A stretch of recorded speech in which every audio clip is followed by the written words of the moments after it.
कुर्सी पर बैठने घोड़े भी 4 घोड़े अगर सही सलामत तो एक भी टूट गया ना, नहीं बैठ सकते। तो तुम्हारे तो ये सिलेक्शन के 4 स्तंभ हैं, ये जो विषय है वहां पर एक भी सब्जेक्ट तुम्हारा कमजोर पड़ गया तो कैसे सिलेक्शन लोगे बताना।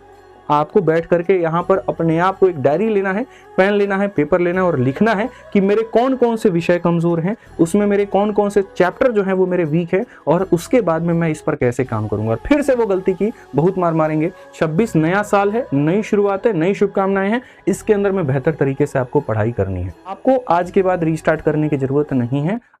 हर बार हमारी गलती क्या होती है, चूंकि मैं भी एक एस्पिरेंट रहा हूं और एस्पिरेंट रहने के साथ साथ मैं भी यही बार गलती करता था कि जिस दिन हाईली मोटिवेट हो गए तुरंत वहां पर जाएंगे और रीस्टार्ट रीस्टार्ट रीस्टार्ट। अरे बाबा काहे करना है रीस्टार्ट, तुम हमको ये बताओ।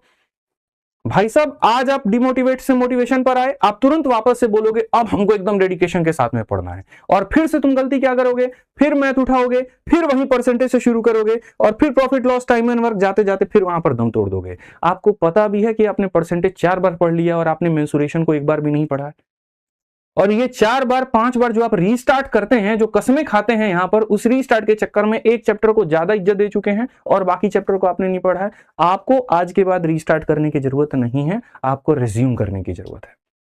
आपने अगर पिछली बार परसेंटेज से रीस्टार्ट किया था ना, तो इस बार आपको वहां परसेंटेज दोबारा नहीं पढ़ना, अब आप रिवर्स अपनाइए।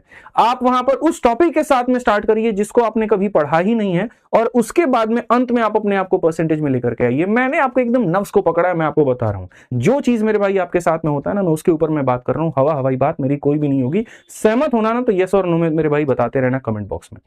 4 बार तुम रीस्टार्ट करोगे और चारों बार जीएस में पॉलिटी ही तुम पढ़ोगे।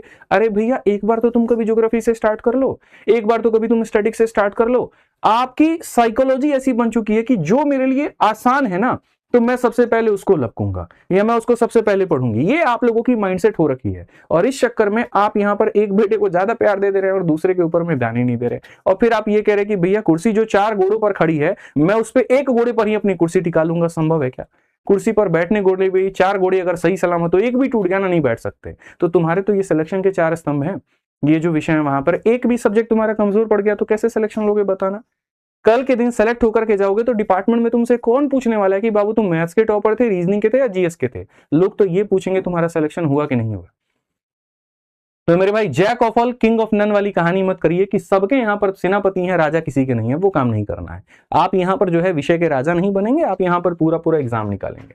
तो एग्जीक्यूट कैसे करना है, सबसे पहले आपको अपने कंसेप्ट्स के ऊपर में क्लैरिटी रखनी है, चाहे वो जनरल साइंस हो, मैथ हो या रीजनिंग हो। आपको बैठ करके यहाँ पर अपने आप को एक डायरी लेना है, पेन लेना है, पेपर लेना है और लिखना है कि मेरे कौन कौन से विषय कमजोर हैं, उसमें मेरे कौन कौन से चैप्टर जो है वो मेरे वीक है, और उसके बाद में मैं इस पर कैसे काम करूंगा। और फिर से वो गलती की बहुत मार मारेंगे कि वो परसेंटेज से फिर से तुम स्टार्ट कर रहे हो। नहीं, उस टॉपिक को इस बार चुनो जिसको तुमने कभी नहीं पढ़ा है, और नए आनंद के साथ, नए उमंग के साथ स्टार्ट करो कि अगर तुमने 4 बार भी 4 महीने में रीस्टार्ट किया ना, तो इस बहाने तुम्हारे 4 टॉपिक तो कंप्लीट हो ही जाएंगे। इसलिए रिज्यूम करना है, रीस्टार्ट नहीं करना, इस बात को ध्यान रखना। तीसरा, अपने रिसोर्सेज को लिमिटेड बनाओ। ये बहुत जरूरी है। एक ही बार पढ़ो।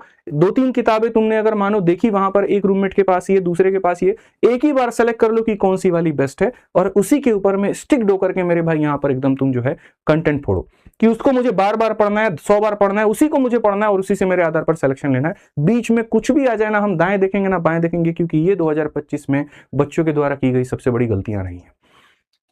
जितना सही है टेलीग्राम ना मेरे भाई, जितनी आसानी से पीडीएफ मिल जाता है, उतनी बड़ी वो डिस्ट्रैक्शन भी आपको ला करके देता है, यकीन मानिए। तीसरा सबसे बड़ा, डिजिटल फास्टिंग। तुम मेरे भाई यहां पर पता है क्या, तुम डिजिटल कंज्यूमर बन चुके हो। ठीक है, तुम्हें पता भी नहीं वहां पर कि जो है तुम देख रहे हो ना, तुम्हें देख नहीं रहे हो, तुम अपने मन पसंद से नहीं देख रहे हो, तुम्हें दिखाया जा रहा है। ठीक है, धुरंधर मूवी का अगर सही तरीके से तुम नाम भी नहीं सुने होगे ना, तो तुमको एकदम वहां ऊपर की एक ऐसी टीम बैठी है, 1-1 लाख चैनल खोल करके, जिसमें डेली के मेरे भाई 5-5 लाख वीडियो डाले जा रहे हैं और प्रमोशंस किया जा रहा है, और तुमको मजबूर किया जा रहा है कि तुम अपने कमरे से बाहर निकलो और जाकर के सिनेमा में इस मूवी को देखो, और ऐसा फील करा दिया जाएगा कि अगर तुमने इस मूवी को नहीं देखा तो तुम सबसे बड़े इस कलयुग के पापी हो।